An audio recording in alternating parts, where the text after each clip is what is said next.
Hello friends, स्वागत है हमारे यूट्यूब चैनल में आपका। SSC constable GD final result निकल गया। उसमें जो साथी हमारे सेलेक्ट हो गए उनको बहुत बहुत बधाई उनको। कुछ हमारे साथी ऐसे भी हैं जो अभी संघर्ष में हैं, निराश हैं कि क्या होगा, कैसे होगा। जो हमारे सेलेक्ट हो गए हैं साथी, उनके लिए देखिए बहुत बड़ी अपडेट यहाँ बताने जा रहे हैं कि कुछ वायरल हो रहे हैं पिक्स कि जो आपके डॉक्यूमेंट्स है, जो डोमिसाइल सर्टिफिकेट है, वो रेजिडेंशियल स्टेटस जो भी है आपका, रेजिडेंशियल स्टेटस का मतलब क्या है, ये देखिए, ये आपको सबको पता है कि रेजिडेंशियल स्टेटस ये भर्ती जो है ये स्टेट यूटी वाइज है। हर स्टेट और यूनियन टेरिटरी के अकॉर्डिंग वैकेंसीज़ है।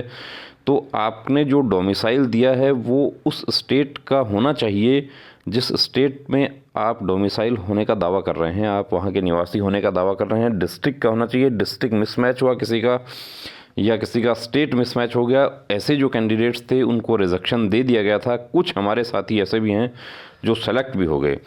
अब वेरिफिकेशन के संबंध में, रेजिडेंशियल स्टेटस वेरिफिकेशन, इसके कुछ पिक्स आए आज। बहुत सारे पिक हमें कैंडिडेट्स ने भेजे हैं कि ये क्या है, ये क्यों आ रहा है, किस जगह का आ रहा है, अब इसका क्या होगा, और इसमें यदि किसी का रेजिडेंशियल स्टेटस वेरीफाई नहीं होगा तो उसके साथ क्या प्रॉब्लम होगी। तो वो आपको दिखा देते हैं यहाँ पे क्या है ये देखिए, ये पिक वायरल हो रहा है। ये कहाँ से जारी हुआ है? ये एक्चुअली ये जारी हुआ है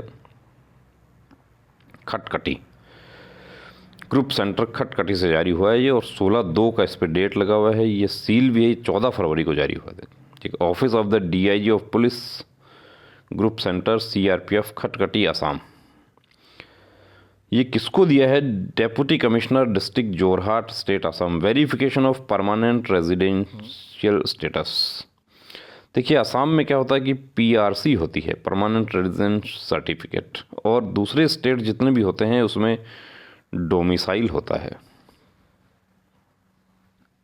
तो ये सब जो है वो पीआरसी जो रेजिडेंशियल स्टेटस है आपका, उसका वेरिफिकेशन है। यहाँ पे क्या लिखा है? Following candidates have been selected to the post of constable GD in CRPF as per existing instructions. Permanent residential status in respect of following candidates who belong to Assam state are required to be verified before issue of offer of appointment.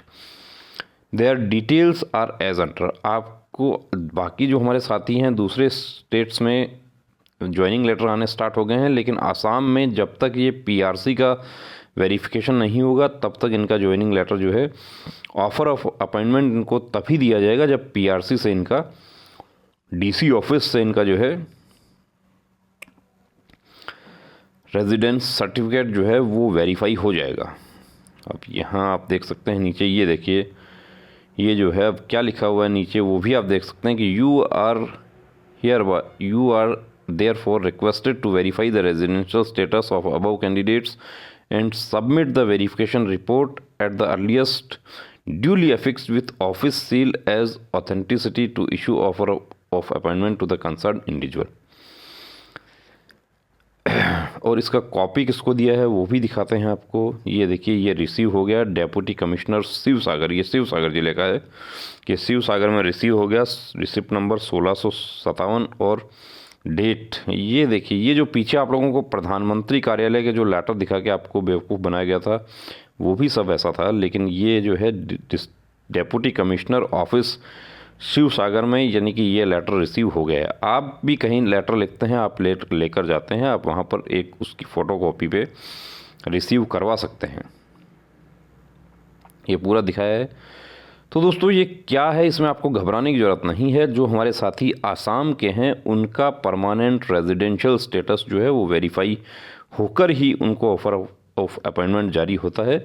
इसमें किसी प्रकार का कोई घबराने की ज़रूरत नहीं है कि ये क्या होगा, कैसे होगा, मेरा नहीं होगा तो क्या हो जाएगा। यदि आप जेन्युइन कैंडिडेट हैं, आपके डॉक्यूमेंट्स सही हैं, तो आपको इसमें कोई डरने की ज़रूरत नहीं है। और यदि आपने किसी प्रकार का कोई गलत प्रैक्टिस का इस्तेमाल किया है तो आपके लिए परेशानी वहाँ पे खड़ी हो सकती है। जाहिर सी बात है कि जब इसमें साफ लिखा हुआ है कि ऑफ़र ऑफ अपॉइंटमेंट तभी दिया जाएगा जब ये रेजिडेंशियल स्टेटस वेरीफाई हो जाएगा।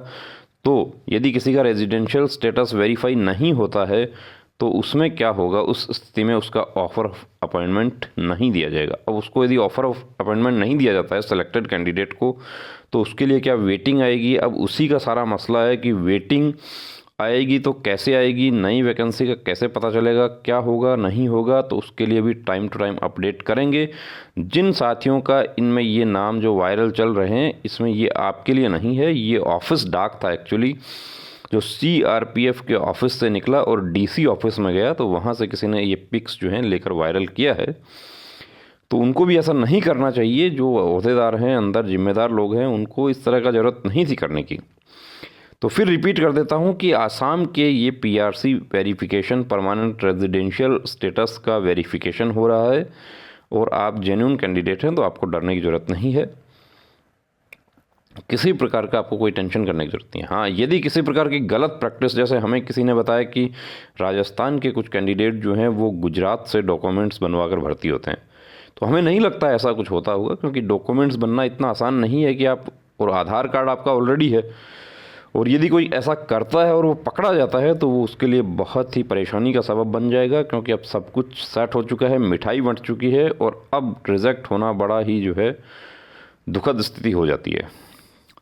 तो दोस्तों, आपको वीडियो कैसा लगा कमेंट करके ज़रूर बताएं। यदि आपकी कोई क्वेरी है, आपका कोई प्रश्न है, तो नीचे डिस्क्रिप्शन में हमारा नंबर दिया है, उस पर आप व्हाट्सएप मैसेज कीजिए। अनावश्यक कॉल आप ना करें, उस पर कॉल हम अटेंड नहीं कर पाते हैं। कॉल हम अटेंड करने के लिए 50 रुपीज़ फ़ी, एक नॉमिनल सा फ़ी रखा है, आप वो पे करके कॉल पर बात कर सकते हैं। लेकिन यदि आपका कोई नॉर्मल पॉइंट है, नॉर्मल डिस्कशन है, आप व्हाट्सएप डिस्कस कीजिए, चाहे जितना कर सकते हैं। तो दोस्तों, अब रुकना नहीं, अब थमना नहीं, अब ठानना है, वर्दी को हर हाल में पाना है। जय हिंद।